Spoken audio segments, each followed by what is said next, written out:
for gaming. I'm one of your hosts, Jefferson J. Thacker, also known as Perram, and I'm joined by Christen Perram, also known as the Seventh Mastery. Oh, Kristen, this has been an interesting little bit of 3D printing season for me, mostly on the professional end of things, because holy crap, it's the holiday season. Yeah. I'm sure sales are good. Sales are good. Yeah.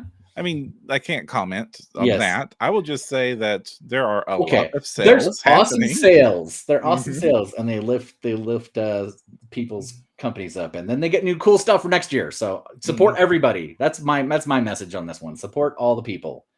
Let's get new cool models for next year. Yeah. And like fun new 3D printing projects are on the table. I'm goofing around with the Wi-Fi settings on the Saturn 4 Ultra. Got those working for me again. And I've been really critical of network printing before on the show fairly often. Yes, you have. And the version of that existed, I'm still very critical about, because it makes very little sense if you only have one or two printers in your life. Yes. To send the signal to the printer to print, or to use your computer as the brain for the printer under most normal circumstances, this is a bad idea. Correct. But you know what's great? What's that? Not having USB sticks or tiny SD cards. I have no idea what you're talking about. Don't ask anybody. I have never lost a USB stick for weeks at a time or been traumatized when I couldn't find it. I certainly have never washed one in a washer and been very relieved that it still worked afterwards. There's just a little graveyard behind the washing machine of dead USB sticks. There is. That makes me feel better that I'm not alone about this. I'm not alone in the washing my USB. And the USB sticks are bad enough, but like the fact that most FDM printers still want to use those micro SD cards the size of your pinky nail. The worst. Yeah. Great technology. It's like super convenient to be able to put terabytes of storage into tiny little fingerprints. But man, when you're trying to finagle them into the back of an ender, good Lord, that is not a fun time. But now that the form of wireless communications with the printers that are happening now, where all you're doing is sending the files over after they've been sliced to sit on the printer and wait for you to come over and hit the print button, means that you can't accidentally wash that file in your jeans. True. Although I think the FDM and like the cards are a little more stable, solid state wise, right? They don't wipe as much, or will it go from heat? Maybe it will. Lord, sure. I don't know. I never trust anything that's been in a washing machine and a computer again. Oh, I have numerous times. Yeah. You know, I am the audience guinea pig for the surrogate that gets to eat the goo on accident and get it in your eye on accident. So far, I'm not dead, so must be kind of safe-ish, or you know. Or I'm just going to topple over one of these days on stream. And speaking of goo, oh my gosh, you excited me so much today. Oh my gosh, I think I may have done a bad thing. I think I owe some time in purgatory for an instant message I sent Kristen earlier. You do, but I don't care. I'm a happy boy. Yeah, the stupid sales have become ridiculous. Sunlu was selling $8 bottles of resin today. And I'm like, what the heck, Sunlu? What have you done? I mean, at that point in time, get the giant printer. Forget filaments. Just like resin print whole castles at $8 a bottle. Yeah. But Elegoo's moving on to ABS 2.0, so like the 1.0 stuff still exists, but I'm just starting to notice like the color choices are just slowly disappearing. Diminishing, yeah. I've seen a little bit of that. And I can't get my mint green no more. Uh-oh. What do you favorite do? mint green. Your mint green. I love this mint green so much. Prime over and can't tell after you prime it. I mean, maybe you can get a little bit of glow through. I color code the print so I know what resin they're printed out of from a glance. Of course you do. So I know that this mint green flag bearer I can bounce off the floor because it's printed with 10% toughness. Yeah, tenacious mix for me, you know, it's just by the spirit. I just listen and say, okay, looks good. Yeah, I've been tenacious has been good to me. I got a fresh bottle of that recently, but Sunlu's toughness, like reviews of coming in and people using that It looks real good. I need to get a bottle and test it out because it looks like it's kind of what I'm looking for, like a pre-mixed tenacious blend. Yeah, it looks pretty good. The way I do it, Mint Green 2.0, that's funny, David. Yeah, speaking of which, we have David, Troy, James, and me in there in chat. But the thing I do to tell my resin spark is by the bases. So how I set my bases on my minis is what they were printed in, like if they're hollowed, et cetera, et cetera. Hey, Floopy, nice to see you. Hello. We're doing the 3D printing podcast. Floopy's in my Magic streams a lot. So, but yeah, I shape my bases, and so generally speaking, when I use tenacious, it's going to be a hollowed base, and it's going to have like a magnet slot and stuff. It's going to be like a little bit fancier. Usually, when I print something in like a lesser resin, or if I'm like using mystery soup, it's going to be a solid base to be a little bit stronger. So, anyway. That's what I do. If you don't have, if you don't find David's suggested Mint Green 2.0.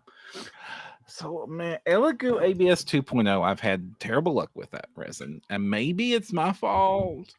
Yeah. Maybe it's me, not them. Oh gosh, that reminds me. Have you heard the perfect diss line from Baldur's Gate 3 from Asterion yet? I mean, Asterian's got so many lines. Which line are we talking about? Okay, so this is minor spoilers for Baldur's Gate 3. So I'm doing my thing in Baldur's Gate 3 as every single person in the world is, because that game is still, it just won Game of the Year from the Keeleys. Yeah, it did. It sure did. Yeah, well deserved. And a lot of people are mad about Spider-Man, but that's fine. Baldur's Gate 3 is good. All right, so like I'm doing in like half the planet, my character's romancing Asterion. I mean, I'd be lying if I said I wasn't too. Fairly, but he got his rejection line was worth it, even though I'd like getting rejected was absolutely worth it because of his line was it's not me, it's you. No, it's not you, it's me. I have standards. Nice. I'm like, that was worth failing this entire thing to hear. And I'm beginning to, in Baldur's Gate 3, I'm beginning to, like Divinity before it, just kind of enjoy failure in a way that most games I haven't been, because they write the failures so well, and it's content that you won't get to see if you just completely min-max your way through that game. It's true. Although I have had a dickens of a time staying up to level. Like I keep taking on things and I'm just too low level. And so I'm like, I've got to go back and find a quest I missed. And then I found out that there are quests that expire in that game. So like you go back, like Withers, he was not there anymore. And he just randomly showed up in my camp later. And I was like, because I was so mad, because I heard like, well, wasn't there some guy who can help you respec? And it was like, yeah, it's Withers, blah, blah, he's all the way back here. I'm like, oh no, I didn't do that. And so like, I actually almost rage quit, and then I started a Dark Urge playthrough, and that was like a lot. So I was actually like, I don't want to do this.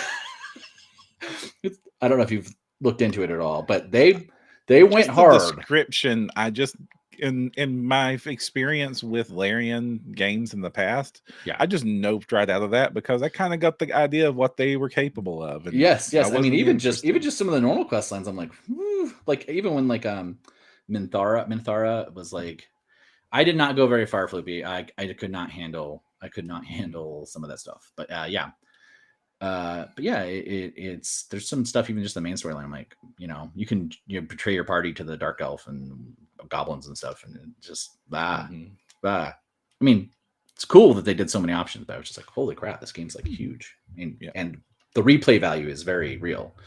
So anyway, were you able to resist your Dark Urge, or did you order like 1 billion bottles of Sunlu? I was gonna wait till after the show. It might be too late, but I don't know. It might happen. It'll probably happen. Although there's one thing about this time of year, I do have one saving grace from impulses. I gotta buy stuff for other people. So yes, and that's been the same thing for me. Just like I'm having such a hard time shopping for people this year. Segue to our sponsor? No, we don't have a sponsor. No, it's just saying towards our shopping discussions. Yes, sir. If you've got 3D printing gifting ideas in your brain, me and Kristen have put together some ideas for gifts to give your 3D printing friends or your 3D printing self to enjoy this great hobby with ours. Yes. Also, a lot of these comments will also go good for hobbyists and mini painters in general because these things don't print painted yet. Well, and there's also just adjacent stuff, right? Like, if you have resin, you can try cast pouring, for instance. So, and the visuals are going to be a little light right now because Elegoo's website just crashed, and their products were going to be a lot of our recommendations this time around. yeah, We are a little bit biased, but I do want to say that, hey, Anycubic and a few of the other companies, Frozen, also have comparable products. So, but me and Kristen are just Elegoo fanboys because we've had such true. good experience with their products, and maybe had some comparatively less good experiences. But yeah, I mean, I've very much enjoyed the Anycubic printers I got to work with, but I've never had to call customer support. Right. Yeah. I've had to try to call customer support and went into a labyrinth of auto queues and things that eventually got someone to send me a mysterious box that I'm still not quite sure I understand what's for. Because basically it's like you have to crack it open, risk getting contamination in insensitive bits, and you have to check to see if you have cable. If you don't have the cable, the replacement part won't work. So there's two different types of the generation of my first broken printer. It's a whole thing. It's a whole thing. Yeah. Don't spill resin on your printer, kids. Use a screen protector. Don't forget to use your screen protector. Yes, absolutely. Yeah. At least until they're mandatory on everything. But yeah, see, Catlet blows my mind too that you still can't get your certificates from my manufacturer. 2 years. We asked in our very first thing, like, please, first thing I ever sent them an email about. Do you have gift certificates? How do we do this? Let's not bash on my manufacturer this episode. All right. Overall, they're still a fantastic website. That sure. And they gave me the very helpful solution that I could always buy a prepaid Visa. Absolutely. Give money. That's a great gift. So let's start with the first gift. Giving the gift of 3D printing, either to yourself or to a friend or to a loved one or the game master so that you can... Or a hated person you want to spend lots of money on things. That's a weird demographic. Sorry. Every gaming group needs somebody that 3D prints. So this could at this point, I group gift to yourselves. I fully agree.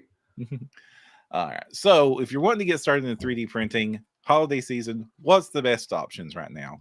The options that I put together that I think would be the best starting kit right now is not the cutting edge, best of the best, awesome. Yeah. I think one generation back is the sweet spot for getting into the hobby. I can see that. Yeah. So I'm starting my list off with a Elegoo Mars 3. That's a good choice. 4K printer. That's super affordable. You're still sub 30 microns at that print, at that resolution, because it's a small bed, but it's still a nice size bed. You're going to be able to print 7-8 infantry character models at a time. You're going to be able to print 2 or 3 big old ogre size models, one pretty chunky model at a time, or vehicle, and with just a few print beds, bigger models like big old dragon here, which was one print bed on the Saturn, but a couple. I love him so much. I do wish he just had like a little bit longer wings. I know. I've been reconsidering him too. I mean, I like him so much, but like he might be getting replaced. This is a Titan Forgeman if you're listening to us, by the way. It's such a good Titan. It's from their High Elves, right? Yeah, it's from their most recent High Elves. He's the sun one, right? Because there's a sun and a moon. It's the 2 star dragons. There's a sun dragon and a moon dragon. Right. Yeah. Really, it comes with or without a saddle. I noticed it's still not painted. It's like you might be getting replaced. Okay, fair enough. Fair enough. Yeah. I might be going with the Last Sword ones because they have 4 matching dragons. Yes, those are really cool. Like, And then and I can run an all dragon I, high elf army I at have a 2,000 points and just I have a roll. mixed feeling sometimes because I don't know. I just ran into some weird stuff redeeming stuff from them, but their models are insane. So can't fault you. Can't fault you. But Yep. Moving on. That actually is a printing thing. So you want to get started into printing? yes. Elgu's Mars 3 4K. You'll be able to do. It's a fantastic starter printer available right now for $145. Yep. Which is stupid. That is stupid cheap. Yeah. Can you get a cheaper printer? Yes, you can get sub $100 printers right now. I think you can get a Mars 2 non-pro, but with the 3 with the 3 4K, you've got all these wonderful features. You've got ridiculously high quality prints. It's going to be able to print fairly fast. It's going to be able to vroom like nothing at all. It's a very easy printer to get started with. It's very forgiving as far as mistakes and calibration. It's a great starter printer that you will basically use until the screen dies before you need to worry about buying your next one. Right. If not even, well, you could even replace that screen relatively easy compared to some of the other ones. But anyway, why would you? Why would you at that price point? Because let's be honest, you could just get another one. Anyway. And then to go with this printer, get the Mercury Plus V2.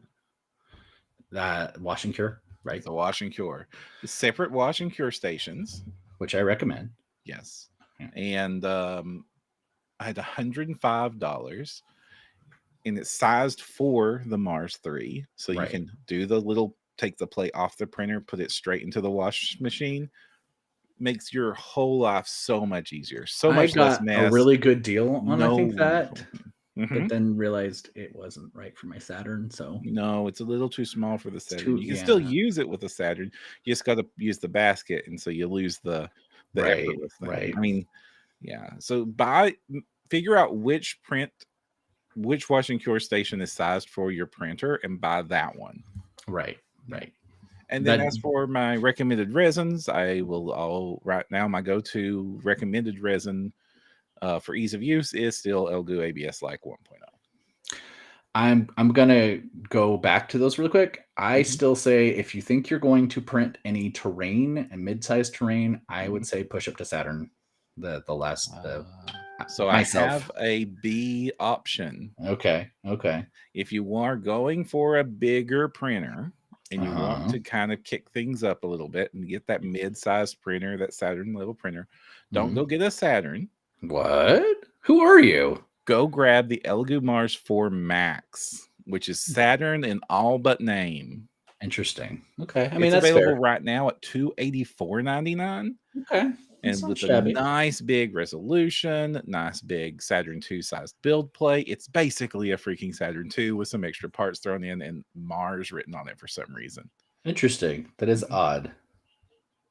A couple new people in chat too. Damie and apparently his wife are in chat. So thank you, Damie. Welcome. And there's Damie's wife, Girl X Legend or something maybe. Anyway. So if you've got the extra money to spend or you need the bigger printer, do that. But that does mean you also need to pump up your wash and cure machine to the next level. And I forget which combinations of the letter X, S, and L is the exact one that matches this particular printer, but just look it up. You're going to be spending about another $50 on the wash and cure machine and another $100 to get the Mars 4 Max. Another good option there would have been a Saturn 2S or a Saturn 8K. But those availability of those right now during the holiday season is up in the air. And also all of these recommendations are slightly variable based off of sales, but basically you want one generations ago printers that have the nice sub 30 microns, or you want second generation mid-sized printers or later to have all those lovely fun stability issues and slightly better resolutions. Yeah. And we already talked about my recommend on resin because I like it cheap. So I would go with the Sunlu sale right now if you can still grab it. I know it's going to end soon, but even still, just watch Sunlu in general. There's some really good ABS stuff that's cheap. But the reason why I recommend the cheap stuff folks, is you're going to make mistakes as you're calibrating, and you're going to learn, and you're going to dial it in. And if you get good at that, you're going to even get good results with cheap resin. Like I used to use Rich Opto when it was the cheapest thing on the market, and it's really fragile. It took Tenacious pretty well, but like I got my settings dialed in with that, and then I started buying more expensive resins and started getting more colors and experimenting. And so like I know people probably go back and forth about whether or not you should just like go high quality right off the bat, but I felt really comfortable making mistakes when it was cheap. Is what I'm trying to say. I'm okay with Sunlu because it's a reputable resin, even if it is cheap, and it's very well known community, and there's lots of documentations of the right settings. Right. I would avoid Rich Opto or the ultra discounts, especially as a starting resin, for the same reason I do not recommend getting the absolute worst paintbrushes and cheapest paint you can get to learn mini painting. Is that if your beginning experiences are using subpar products, they can be the reason you're failing, and it's going to just make you more frustrated and more likely to give up on the hobby. But if you train up on it, you're going to be really good. Anyway, I'm devil's advocate on this one. He's rolling his eyes at me. I am going to say, though, don't start juggling with chainsaws. You start with apples. You know, if you're really bad, it ends quickly. So who cares? We haven't heard the last of cheap tonight. Spoiler. Anyway. Yeah. But what if you want filament printing? Dun dun dun. So I think you've really got two options for filament printing for your first filament printer, and I'm going to recommend new printers here. I say you either go with the Neptune 4 Pro, which is a nice 220, 220. Yep. FDM printer with all the bells and whistles. And the reason I'm saying this is Clipper is a game changer. That's what I was going to say. The absolute game changer. The adaptive speed printing adjustment thing is worth it. Before that, the auto bed leveling stuff with the 2s and 3s was definitely worth getting into. And definitely took a lot of the headache about printing, but literally your printing 5 times faster with this new generation of FDM printing is the way to go, the absolute way to go. It is just night and day how much of a better experience it is when you cut the time for printing your stuff down that drastic. Floopy's new to 3D printing, and so it's specifically the naming schema of Elegoo that uses planets. They love that's all their stuff. The rest of the industry, it's pretty much refrigerator poetry. Yeah, pretty much, and maybe the like words one Pro and Max and XL or thrown on mono everything. And lots of X's is very popular. Or but yes, this specifically is one brand, Floopy. It's Elegoo uses the planet names, so that's what that's about. And they're the printers we like the best. So that's they are the printers we like the best. So you'll hear them a lot. And actually, their FDM printer, Neptune, right? Neptune 4 Pro. Yeah. So still also lovely printer, wonderful printer. I know that strangely enough, like Uncle Jesse loves it a lot too, and then I know like Fallhammer really doesn't like it, and I don't know why that this is such a divisive printer topic, because my experience with the Neptune line has always been, dang, these good. Yeah, I've had a 2, a 3, and a 4 now, and all 3 of them are great. Me and Anycubic, again, I love my big Anycubic because its size is so huge, but because it's so big, this is something you need to be aware of, folks. You can have bed cooling issues where you get warping. So you can do little things. Lots of them is better, in my opinion, than doing big thing, because big thing gets warped and then fail. So you have to do weird things like learn to use hairspray and all this other like shenanigans, or like replace your hot head. Not much wrong with hairspray. Hairspray is a wonderfully easy solution. I am not judging that. Actually, you remember I used my first successful thing was with glue sticks. Remember? Glue sticks work, and it's good, but boy, is it messy. Yeah. So I like hairspray because it's just killing brain cells. Sure. I mean, and there's just something nostalgic like about Aquanet or something for me. That's like very, very the cheapest crap you can possibly find is the answer. Yeah. Spray glue, basically. Then there's option 2. Option 2. I think option 2 is you go in hard. You just get you get a bamboo X1C, or I forget what the what the non highest end version of it is. Mhm. But the two bamboo printers, the X1 Carbon is like the one that I would go with, where you're go in expensive, but you're going to get an absolute monster of a printer that is going to be able to just reliably and speedily throw out amazing quality prints on the regular. And that's a Core XY printer, so it's not a bed slinger. And if you're just getting a 3D printer, the difference is a bed slinger changes one of the axes by actively moving the bed that the part is on back and forth, left and right, which causes problems with the quality, because moving objects and liquid that needs to solidify into a plastic is a combination that has to be handled carefully. So they're all made to compensate for this, but it usually doesn't mean that the print has to slow down, and there can be quality issues. And there's a reason that bed slinging is considered like the lowest level of printers. Right. Um, but if you go with a Core XY, like the X1 Carbon, or the good grief, I forget the one that anyway, there's another one that just came out. Then the print bed itself rises and lowers as that axis, so it's still Right. is Right. responsible for one of the axes, but because the Z axis only needs to change once every layer, it's such a tiny movement that it doesn't affect the quality of the print. And in fact, the print isn't actively printing when that movement needs to take place. Mhm. So it means that the prints can print at higher quality, and they can print faster. And the X1 Carbon even includes things like LiDAR sensors to detect the strings and know and self-adjust how it needs to print the material you stick in it. And it even, when you first install it and set it up in a place, it will self-calibrate by vibrating the bed frame and calculating how it is We affected by live in the different motor future. speeds. We live in the It's future. just insane. So like if you're going to go like all out, even if you have other printers, like that is a gift to yourself to get a carbon. Yeah. Yeah. Mhm. Let's see. Lava Being says, topic appears to be gift suggestions. Do you have any 3D printing service you would recommend as a gift? Interesting.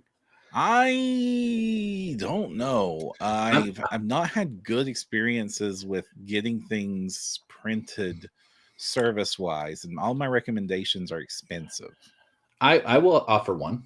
Okay. Most communities of sizable whatever, like Hmm. I'm in Salt Lake, pretty Hmm. decent sized community. There are artist co-ops for 3D printers now, Mm.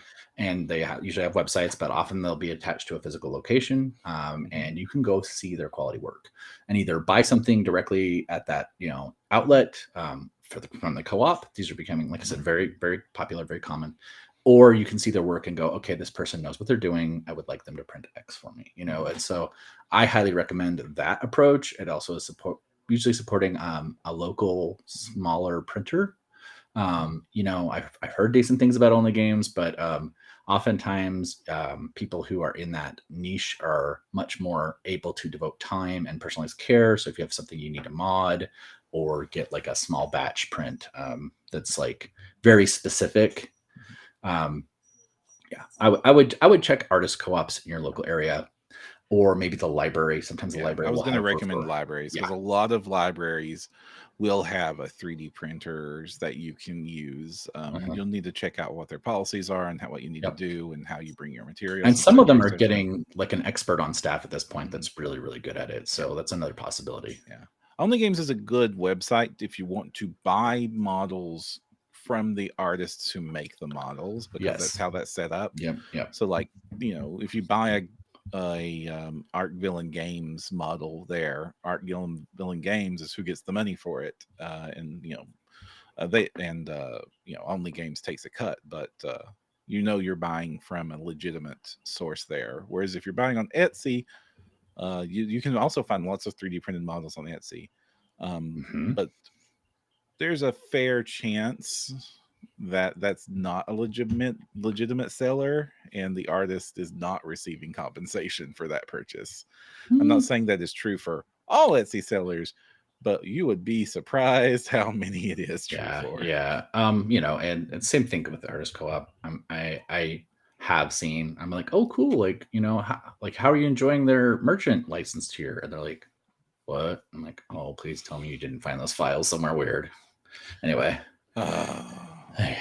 So. But Only Games only works if you're wanting to buy something that's on Only Games. If you have files or custom files that you want somebody to print, you're looking for a service. And very true. Artist Co-op, local library, and then there are printing services online. PCB Ways is the one that's really good. That gives you a lot of customization on what you want to print it out of, including some like exotic options like cast metals and like specialty filaments and stuff like that. But it can get pricey. PCB Ways is basically meant for like prototyping stuff that will become products, right? Or really cool custom jobs. There's some really awesome like custom console shells you can order if you're wanting to do like hobby level like console modding, or you've done some custom computers and stuff. Custom stuff. You did custom the Game Boy case thing, didn't you? Yeah. I did a rebuild of a Game Boy Advance SP, and that was a lot of fun. And so, like, I definitely don't want to turn you off of using PCB Ways. Just understand that you're going to get amazing quality results, and you're going to pay for it. Yes. Yes. I would agree with all that. Yeah. Whew. Well, that's if you want to give the gift of 3D printing. What if you have a 3D printing person in mind? Again, that might be yourself. But what do you buy somebody who has a 3D printer? First, I will say the very first one that's already on this list is find out if they have a wash and cooler station. And if they don't, it's the best gift you can give them. Yes. It just makes your life, you don't need one to get in the hobby. It just makes your life so much easier if you have one. Specifically, it makes your life so much cleaner and less sticky. Well, I think we're going to talk a lot about cleaner. Everything before I got mine, like everything in my print station was just like covered in a sticky residue. Yeah, mine might still have some challenges. But what about else? What else can you get them? Think a lot of these will be things that if they have them, most of these are fine if they double up, because it's always useful to have them. I think the very first one on this list, I wouldn't mind more. I have a couple, but I wouldn't mind more. Silicone mats. Silicone mats. You can get them for as low as $5 or as much as you want to pay. True. I would recommend most stuff that is geared towards 3D printing. It's going to be marked up. Get cooking stuff. The cooking ones are going to be cheaper. And if you don't mind it, you can also get them on sites like Temu. Temu has some fantastic ones, tons of color options. And the cooler thing, Perram, is that they have specialized ones also for painting. So you could do a double duty where you've got one for under the printer and like for the cleaning station where they're cleaning up their prints, and then also get one for their miniature painting room. And they have like textured mixing, like depressions, so you can like do your palette and then wipe it out at the end of the thing. It's fantastic. And then of course, if you're dealing with like maybe something else, like if you're going to move into maybe a pour thing for your base, like a water effect, it's also clean upable. And you could also use your dyes and mix your resins and still clean it up. It's a really good tool. Like it. And that's the key. Like one of the things I wanted to get into is why a silicone mat is even a thing. And that's because nothing sticks to silicone except itself. Right. And everything else can be easily cleaned off of silicone. Resin, for the resin printing and the residues left over from the cleaning process, is incredibly sticky and resists getting cleaned as much as possible. So having a nice silicone mat underneath the work area means that you don't need to stress so much if stuff spills on it, like it would like if you had it on a really nice cabinet or desk. You don't want the resin on the desk. It's going to be a nightmare to get it cleaned up. So having a silicone mat under there, if worse comes to worse, just take it out and hose it down. Right. I have a light add-on to this, by the way, because we're talking silicone, so I might as well bring this up. That you can track down. They're for lunches or bento boxes. There are airtight silicone jars, and this could be used to clean up or transfer if you only have one tank. Which most starting printers are going to have. If they need to trade colors out and maybe like they're they threw away their bottle, or they did something like, or just like as a temporary, like whatever, or you're mixing colors. Mixing colors is a great one, because I've actually done this where, like, if you have like, a yellow and want to like push it more towards a green, and you have a blue. I've done this before where you can mix it up, and it's much easier to do that. You can still do it in your tank, but you're possibly going to perforate your FEP. It's just there's just reasons why you wouldn't want to do that. And again, I would say, also, if you're going to do an add-in, like there are some dyes that are safe to put in your resin and change the color of your resin, and you would want to probably mix that beforehand. And because they are silicone, you can even do the airtight lock, and even like either squish it or like shake it up really good, and you're not going to like have any nearly the problems you might have with some other containers. So, and easy to clean again. Which another silicone tool. Is a wonderful gift. Silicone painting palettes. Yes, which is basically what the other one has built-ins. But yes, if you just have it by itself. I thought you were going to say something else. No. I like it because like this has got like month-old paint on it, and you can just wipe it off. Yeah, I can just wipe. I don't even need the water. It just wipes off with my finger. Yep. It's just a little bit, or your paper towel or whatever. So let's just finish family silicone here. Stir sticks and spatulas. And again, you can get cheaper ones that are the cooking versions. In my opinion, you can usually get a like bundle of stir sticks. They're basically either coated wooden sticks with silicone on them, or some of them are just like really firm silicone. Same thing with spatulas. I got a 6-pack of spatulas for like maybe $10. And again, they often come in a variety of colors. And now, why am I recommending that for this?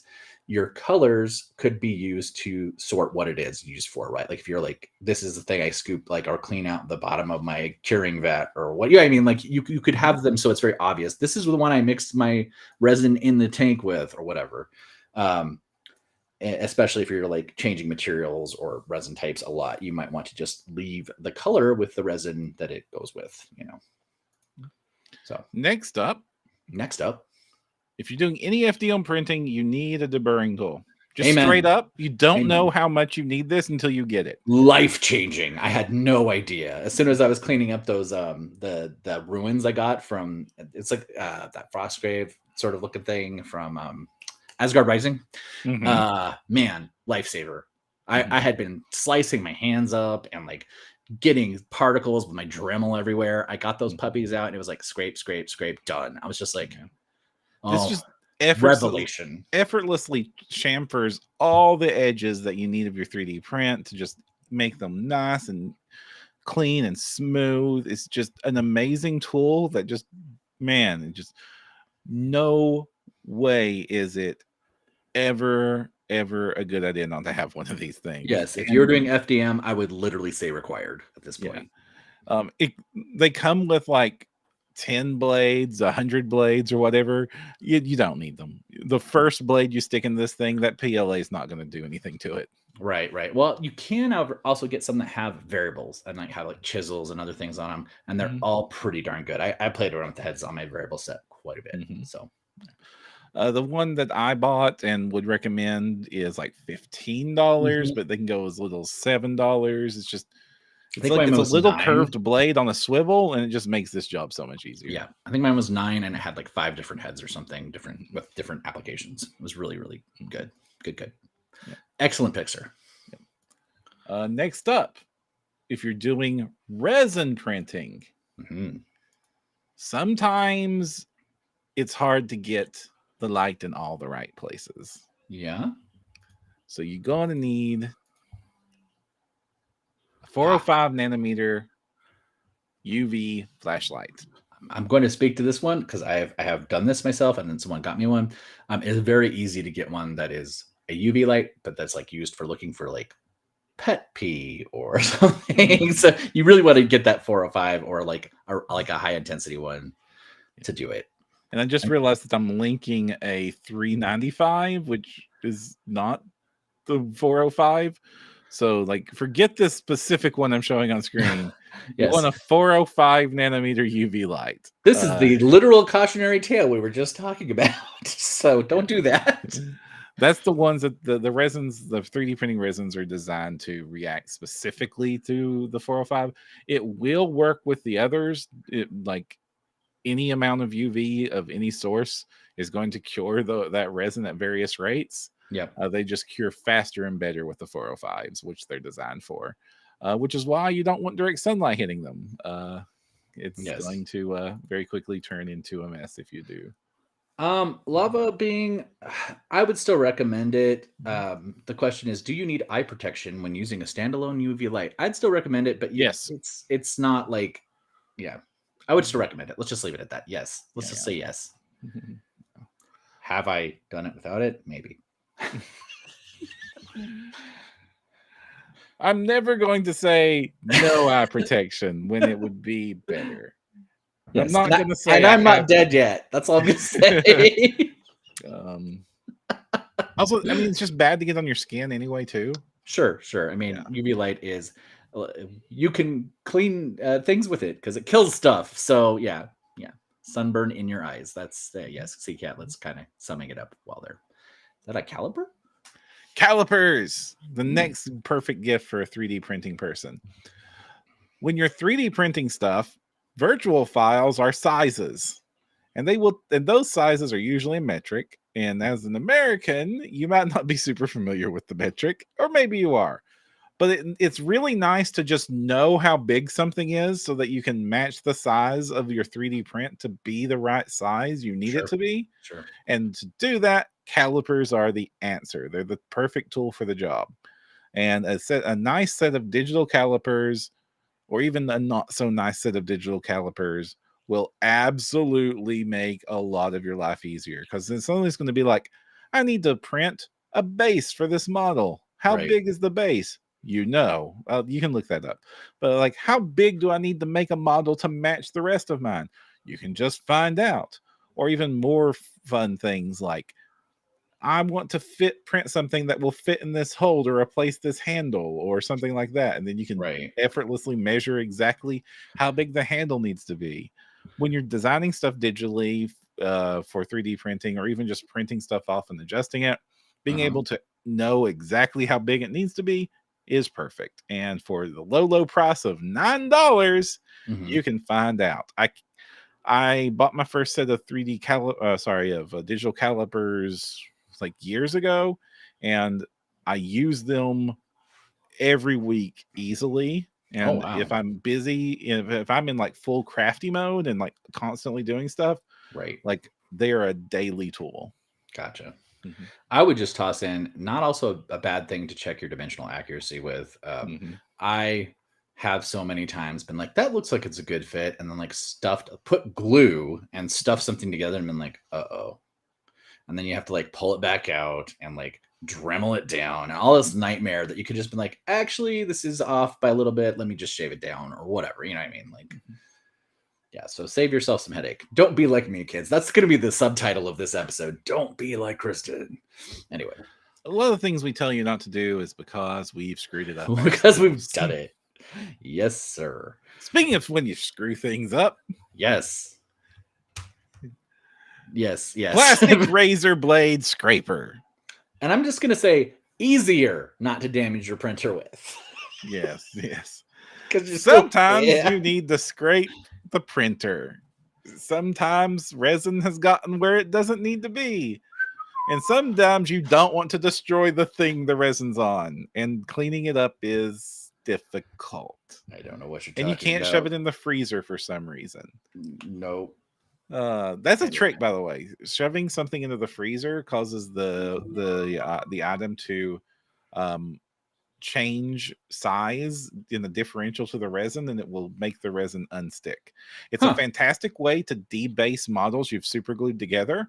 Like if you just want to get a bunch of models off their bases, so you want to change, like, let's say you wanting to rebase a bunch of models that you've printed for Old World, and you need to get them off circles and onto squares. You can throw them in the freezer for overnight and come in the morning. That super glue will snap like a baby. I actually did not know this. So I'm even learning stuff, kids. Anyway. It's also like one of the, like, put your print head into a Ziploc bag and stick it into the freezer. If you have something you can't get off the build plate, it's a way to get something off the build plate. Interesting. Not my first go-to, but like if you Sure. absolutely can't get it off the build plate, it's a way to do it. Right. But speaking of things on the build plates or on your FDM build plate or a spilled splash of resin that you need to very carefully get off of your 3D printing screen, plastic razor blades are the answer. Yes, Why yes. plastic? Because they ain't metal, so they're less Yes. likely to destroy the thing you're using. Yes, You still have to be incredibly careful. They are still much more sharper than your skin. Yes, for instance, they could cut you. Yeah. That never happened twice. But it's a vital tool to have in your toolkit for when you're doing 3D printing. Yes. And very useful for other things around the house too. Yeah, it's true. And they're bright orange, so they're easy to find when you drop them instead of like, something dark and gray. Not that that's ever happened either. Any more 3D printing related tools or useful gadgets you would recommend? No, I think we've kind of scratched the itches I was thinking of. So, yeah. Well, now we come to the thing of you gotta paint these things, right? Yes. And paint kits and such is always a good choice. But I just wanted to draw a set of things that would be good Christmas presents because they're unlikely to be like they're some of the barriers that you need to get over. Right. And I want to point to the Goobertown Hobbies video. Yes. Maybe you do need an airbrush. I mean, yeah, it's very helpful. There's a certain range. And to me, it's like bigger than a mini, but like smaller than, a box. The airbrush range is awesome. I mean, you can do big airbrush stuff, but for me, I'm gonna do an add-on because it has what I want on it. Never mind. I'll just stick with what you're pointing at then. Yep. So it turns out that if you're just doing it for miniature painting and to do some of the basic stuff, you don't need, especially getting started, the Awada $200 airbrush hooked up to a $400 air compressor. That's what I was going to throw in. It's the air compression bit. You can get a portable compressor, and they do just fine for minis. Yeah. I have personally used one of these. They work just fine for the job of getting base coats down, getting stuff primed, doing object source lighting, all the fun stuff that you want to do while you're getting started. Gradient work, it all works. It all works. I haven't had anything that I couldn't do with one with the other. And quite frankly, I don't like the noise from the compressor. So guess which one I use almost always? The portable. This is a fantastic little thing to have, and they're cheap and a great way to just break that barrier, that mental barrier of like, I would love to do this, but I don't have an airbrush, or, oh boy, this would be more useful for an airbrush, or why do all these videos on YouTube use airbrushes? Who has room or money for that? The truth is, all you need to get airbrushing at a decent quality for miniature painting is a cardboard box big enough to spray into. It's true. And good ventilation. And a mask. Yes. Yeah. Yes. We never do that either without masks. And like, and yes, it does help when you have the nice airbrush with the full air compressor and the airbrush booth that ventilates the fumes outside of your hobby room. And eventually you might find that you want to upgrade to all those things. But just finding out how useful airbrushing is, you don't need to commit punching a hole in your wall. You can just get a cardboard box, a mask that we all have way too many of thanks to the pandemic, and one of these cheap $50, $60 airbrushes that has like a portable compressor. I like this one. They're all from China with like made up company names, and like I can't even link you to any one specific one that will be here in 2 weeks. Most hobby shops now are also carrying their own branded versions that are just rebranded stuff like this. So they're like somewhere between $50 and $60. I like the ones that come with a cord instead of the ones that the compressor is the handle, because it's a little bit more easy to maneuver the airbrush without the extra weight of the compressor in your hands. But if you like the other option, go for that instead. I mean, I think these were originally marketed for makeup applications. But turns out things that are good for makeup also good for miniature painting in If more you, than one way. yes, if you are interested in that, there is a whole TikTok channel by Emmy that is devoted to that. Just search EMMY, and she does all sorts of makeup technique to mini paint. She does Warhammer a lot. She has blinged out Tyranids that have bedazzling on them. Anyway, and some night haunts that look pretty cool too. Anyway, next is I'm not going to recommend miniature paint collections or starter kits or stuff, but there's a couple of like specific paints that if they're not in your painting collection, your entire miniature life will be better by having it in your painting collection. And I totally agree with, I think, what I see your first one is. So Monument Hobbies, bold titanium white, the best white ever. Yeah, just straight up best. Really throw good. it through my airbrush, I get smoother results than when I throw ink through my airbrush. It is, and the secret to this is thanks to again from Goobertown Hobbies. They just first, it's just stuffed completely full of freaking titanium powder to make it white, and they grind that finer than anybody else grinds it. So it doesn't have that chalky finish that other white paints have.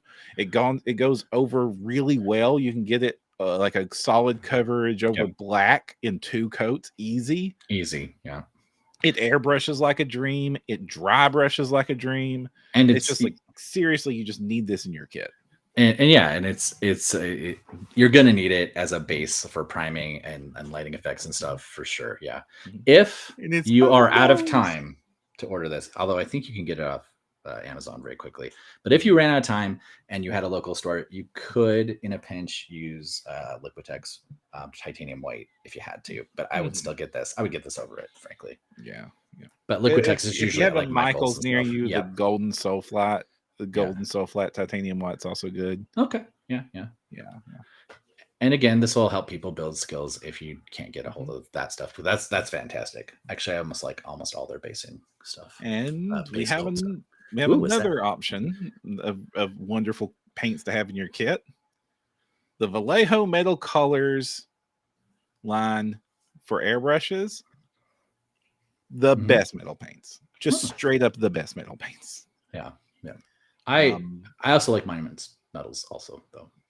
Monument Hobbies metals are also good in pinch. And ironically, the new metals in the Speed Paint 2.0 lines are also stupid good. Like they're crazy good. Pretty good. Yeah, I was actually really impressed. So, and the key here is metals are usually terrible.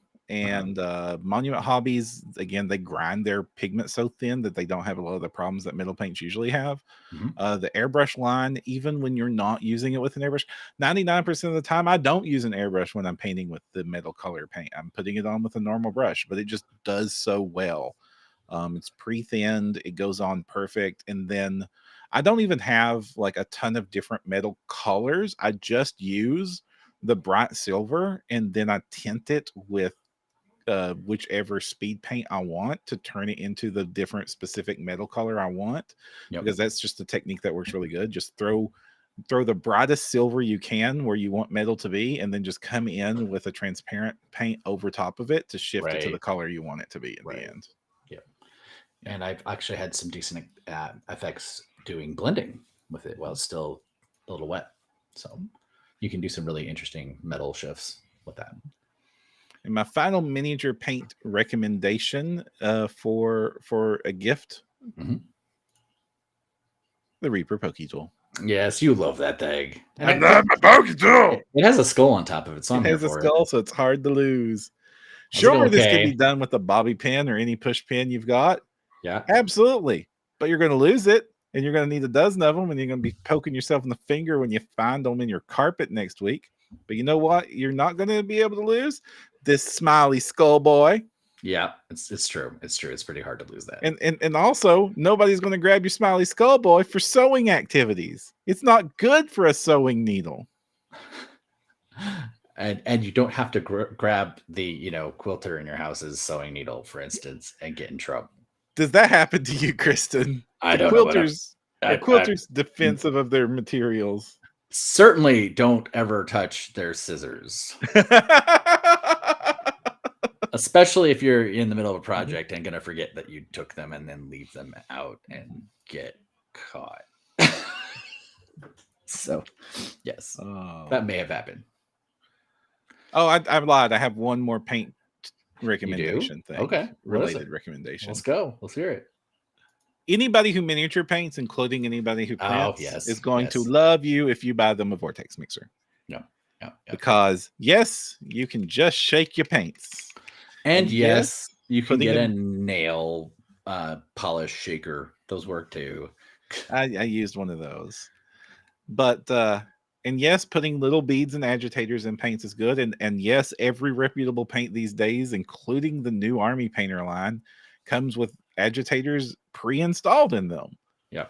But it is so much easier to just put this on the little paint thing, listen to it go vroom, vroom, vroom, vroom for a few seconds, and then just have perfectly mixed paint every single time. Yep. I tried to make it go vroom, vroom, but it's actually quieter than I thought it was. It is actually quieter. The nail polish mixers that I was using are not. They're not. They just obnoxious. And in the scale model hobbyist, they have these like little mixers with like a twirly blades at the end, but that's because they have pots, and they do work with GW pots.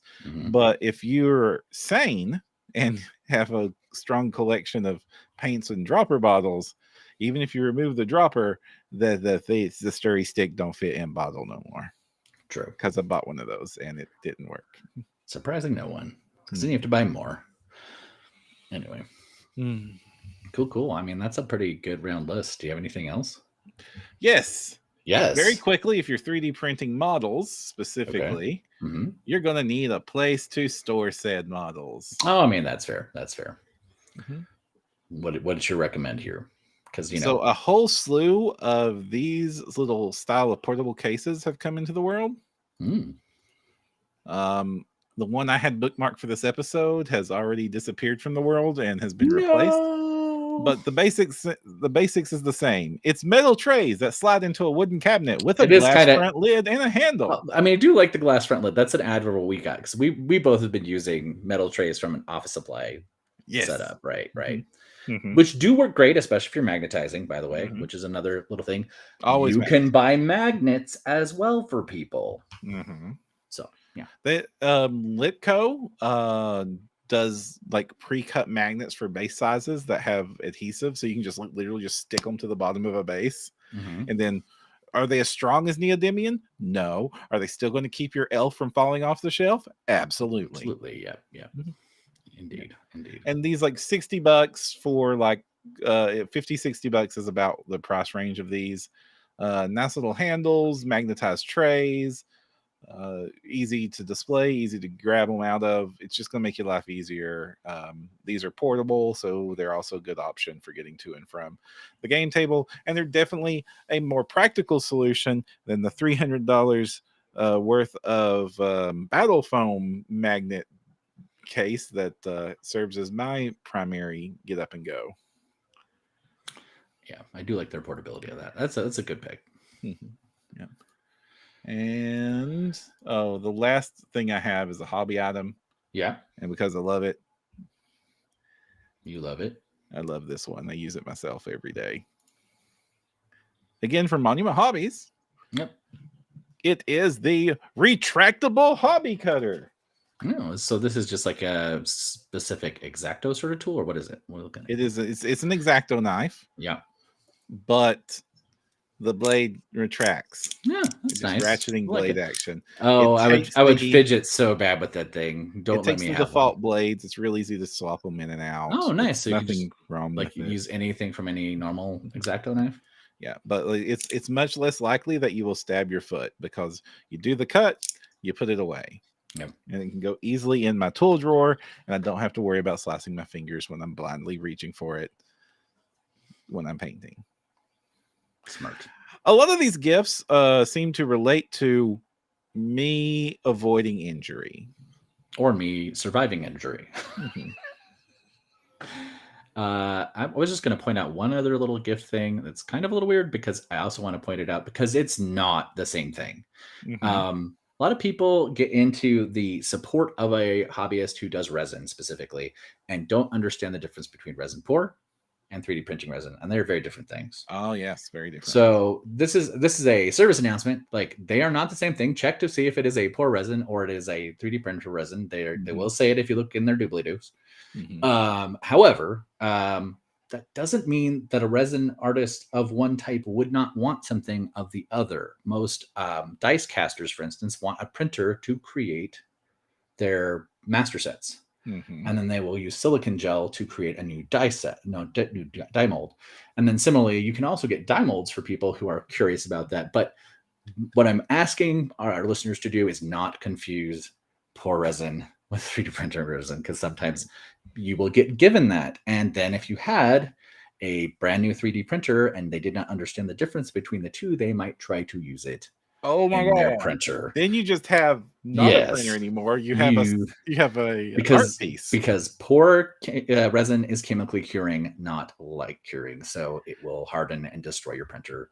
Please do not make this confusion. I have now heard so many horror stories about it, so just don't. Oh my goodness. Anyway, I never imagined that would especially it only takes half an hour for that stuff to cure. It would be mid-print and destroy the printer. Destroy the printer as well. Yeah, it's just going to be such a bad scene. And unfortunately, as this technology gets more and more common, teenagers are getting it. Like, so, like, just be careful with that. I do want to say this. Uh-huh. I don't want to ever fearmonger about resin printing, because resin printing is safe. It is absolutely, it's not safe, but it's hey, 2 years running and I'm still alive. If you treat it with respect and you treat it as if I'm dealing with chemicals and tools that need to be treated with respect and used appropriately with the right safety precautions and equipment. Absolutely. It is not a toy for children. Agree. Anybody supervision, please. Yeah, I would not buy a resin printer for a child under any circumstances. Hard agree. Yeah, absolutely. I would say, mid-teens with supervision maybe is a good starting spot, but other than that, getting adult people with some training, hopefully a little bit will be good. And if you are going to get into resin printing, or you're going to gift resin printing, do the research about how to print safely. It's not a lot to ask, but it's like, if you're cleaning your clothes in bleach, you know how to handle that. You know all the safety things involved with that sort of things. Yeah, we're also experiencing a generational shift in printing speed, which means resin types are coming out that are fast and resin types that are standard, and you're going to start needing to pay attention to that as well. If you're a well-meaning gift giver and don't understand, you could easily get someone like a high-speed resin that's not going to work for their printer, or vice versa. Like, high-speed stuff might have a lower viscosity and just do weird stuff. So just be careful with that. It'd be great if we could just get gift cards for that sort of thing. Yeah, like gift cards for resin or miniatures on factory. All right, everyone. With that said, I hope you all have a wonderful holidays. Our schedule might be a little bit erratic coming up because of the holiday season. We will try to let you all know in advance what's going on there, but we do hope to hear from you all soon. And until next time, I'm Jefferson J. Thacker, also known as Perram. I'm Christen Perram, also known as Seventh Mastery, and don't forget to use your screen protector. We should have recommended people buy screen protectors. Oh yeah, buy some screen protectors.